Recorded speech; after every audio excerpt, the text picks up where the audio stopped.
দর্শক বন্ধুরা, রাখি রান্নাঘরে আপনাদের স্বাগত জানাচ্ছি। আজকে নিয়ে চলে এসেছি নতুন পটলের একরকম রেসিপি, পটল পোস্ত। তো দেখতে থাকুন। প্রথমে আমি পটলগুলোকে এরমভাবে ওপরের আঁশটা ছাড়িয়ে নিয়েছি আর দুপাশটা কেটে নিয়েছি। এবার আমি এর মধ্যে চিরা লাগাবো। আর লাগছে আমার 2 চামচ পোস্ত নিয়ে নিয়েছি আমি, 2 চামচ কালো সর্ষে, সাদা সর্ষেটা আমার শেষ হয়ে গেছে, 1 টুকরো আদা আর 3-4টে কাঁচা লঙ্কা। তো দেখতে থাকুন আমার সাথে। মাঝারি সাইজের দেখুন আমি পটল নিয়ে নিয়েছি। এরকম সাইজের পটলেই ভালো হয়। আমি এইভাবে খোসাটা ছাড়িয়েছি। আপনারা যেমন খুশি শেপে কেটে এটা বানাতে পারেন। পটলে একটু চির লাগিয়ে নেব যাতে মশলার ভেতরে ঢুকে যায় ভালোভাবে। দুপাশেই এরকমভাবে চির লাগিয়ে নেব। পটলগুলোতে একটু নুন ছড়িয়ে দেবো, সামান্য নুন, একটু সর্ষের তেল মাখিয়ে নেব। এবারে আমি পটলগুলো কিছুক্ষণ ম্যারিনেট করে রেখে দেবো এইভাবে।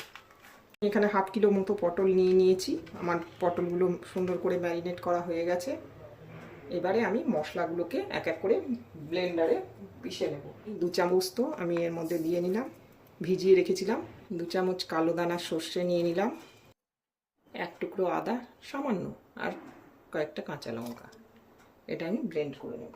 মশলাটা আমার হয়ে গেছে, দেখুন সর্ষে পোস্ত পেস্ট তৈরি। প্রথমেই কড়াতে 3 থেকে 4 চামচ সর্ষের তেল দিয়ে নেব, বড় চামচের। গরম হয়ে গেছে। এবারে ম্যারিনেট করা পটলগুলো এক এক করে তেলে ছেড়ে দেব।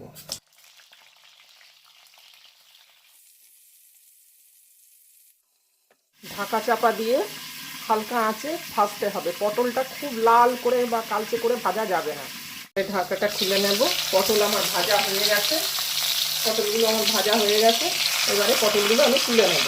পটলগুলো আমার ভাজা হয়ে গেছে।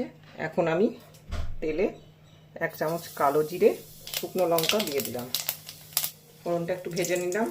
এবারে মিক্সিতে করে রাখা মশলাটা আমি এর মধ্যে দিয়ে দিই। সামান্য একটু জল দেবো। এবারে এক এক করে স্বাদ মতো নুন দেবো।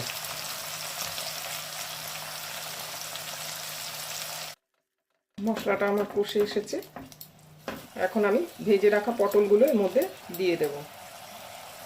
পটলটা একটু মশলায় মজবে। এই সময়ে আমি স্বাদ মতো একটু চিনি দিয়ে দেবো। আপনারা চাইলে চিনিটা স্কিপ করে যেতে পারেন। যেহেতু নিরামিষ রান্না, ওই জন্য আমি একটু দিলাম। আমার এই রেসিপিটি যদি আপনাদের ভালো লেগে থাকে, চ্যানেলটিকে সাবস্ক্রাইব করার অনুরোধ রইল। বেল আইকনটি টিপে দেবেন যাতে করে আমি নতুন রান্নার কোনো ভিডিও দিলে নোটিফিকেশান সবার আগে আপনার কাছেই পৌঁছে যায়। লাইক, শেয়ার, কমেন্ট করবেন বন্ধুরা। ভিডিওটি দেখার জন্য ধন্যবাদ। ফিরে আসবো আবার অন্য কোনো দিন অন্য কোনো রেসিপি নিয়ে। ভালো থাকবেন, সুস্থ থাকবেন। এখানে 2টো চেরা কাঁচা লঙ্কা আমি ছড়িয়ে দেব। এবারে আমি অল্প করে একটু জল দিয়ে দেব।